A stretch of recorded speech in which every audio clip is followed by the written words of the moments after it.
Welcome to the wonderful world of Wampler vision.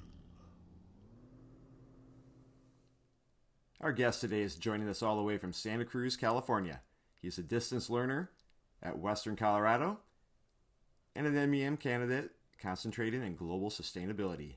He works full-time as an experiential science educator. He's a husband, he's a dad, and here he is. Please give a big, warm Wampler Vision welcome to Pete Wampler. Pete, it's great to have you on the show. Well, it's great to be here. I'm really glad to be able to have the opportunity to share my capstone journey with the rest of the MEM community. Right on. I understand you have a wonderful family. Rick, can we pull up those pics and show a shot of your wife, Kira, and your 5-year-old son, Levi, and you? And then we have one that we actually obtained from your ruddy days as a first-year MEM student. Enjoy. Oh, no. Good one. That was a great way to meet my cohort on day one back in 2018. All right. Enough of the hijinks. I want to talk to you about your capstone project and get down to business. But first, in 5 words or less, why Western? Okay. Environment, management, global, sustainability, Earthship. So you've been able to take all the reasons that drew you to Western and incorporate them into your capstone project.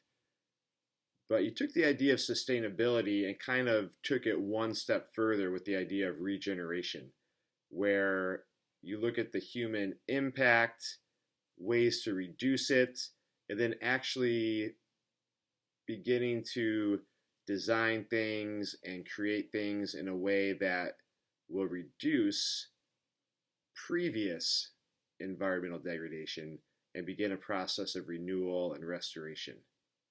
And so while that regenerative theory has played a major impact in what you've investigated and researched at your time at Western, you've also been able to steep in the practical application with natural building techniques and repurposed building materials, right? That's right. Here are a few pictures from the Earthship Academy showing how these designs repurpose old tires, glass bottles, and cans to build walls. This is also where I learned more about their integrated water and plumbing systems that collect and then recycle harvested rainwater multiple times. And how about your training work with your community sponsor, Rohan Giat Sutherland? Yeah, mad props to Rohan. He's really helped to influence my view on natural building and regenerative design applications. Here's some pics from a few collaborations over the last about 18 months. Building a dry solar toilet with a thatched roof, and then also building with super adobe and making a really cool heat dispersing wall application from the Arabian Peninsula called snakeskin. And I've also gotten into earth bags, eco bricking, and using cob as a cement alternative.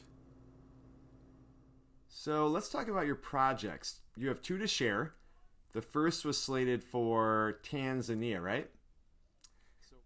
The first is called the Maasai Regeneration Project. And this is a project of Rohan's that I joined as my original capstone. Rohan visited the Maasai village of Indulin, located in the Ngurunguru Conservation Area, in 2017, and a partnership was formed. The idea was to build a bathhouse for the teachers at a Maasai school, at a boarding school. You'll see their original outhouse here and a few photos of the town. The Maasai are facing a lot of challenges there and across Tanzania. Poverty, food insecurity, unsafe drinking water, poor health care, sanitation issues, and that's just a short list.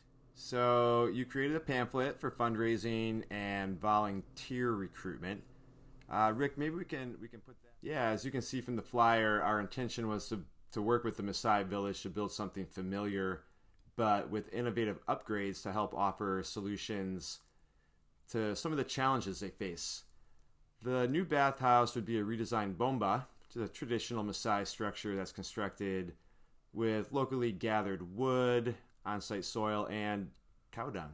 And with some regenerative modernizations, it would become adaptable to various purposes and landscapes while increasing local resilience. And then as far as education, the project plan was to learn from one another. One project aim was future replicability. The Regeneration team would learn traditional Maasai construction from village women. And with the locals fully involved, or at least invited to be involved, the plan called for hiring a small group of tradespeople from Indialand and also a neighboring village. So steeping this crew in the more technical aspects would aid the open source information spread throughout the Maasai land region. But that wasn't the end of your capstone journey, was it? It never happened, did it? Yeah, first we caught wind of potential changes to the original conservation area land charter that were being entertained by the government and park land managers, which was basically the possibility that many of the Maasai villages would be relocated out of the park.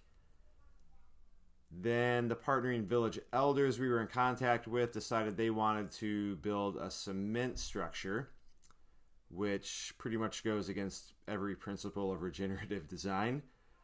So that was a shocker. And then about 2 weeks later, the big shock of all, COVID-19, the hammer. So you had to change horses midstream? That's right, but I wanted to continue focusing on regenerative design and retain some of the features included in the Tanzania plan. Thus was born the Walden West Regenerative Renaissance. In the ashes of the Maasai project, I saw a need at my workplace, Walden West Outdoor School. And the themes here are to educate, demonstrate, and regenerate. And we have a gazebo in our organic garden that serves as a centrally located teaching area. And as you'll see from some of the pictures, the roof was in pretty bad shape. A big part of the plan is to give the gazebo a new metal roof and to set it up to be a water harvesting demonstration and education station. And part of the plan is also to use the maximum amount of salvageable material that we can. And that includes some on-site PVC that we'll use for gutters and downspouts.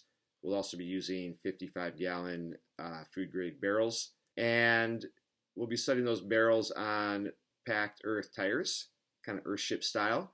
We're going to set up a hand washing station using one of the old sinks from our industrial kitchen.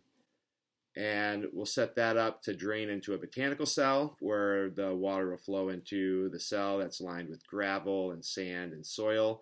And it'll have a number of pollinator, drought-tolerant plants. We're also including educational signage and staff training that are written into a funding proposal that we hope to secure very soon through Valley Water in San Jose.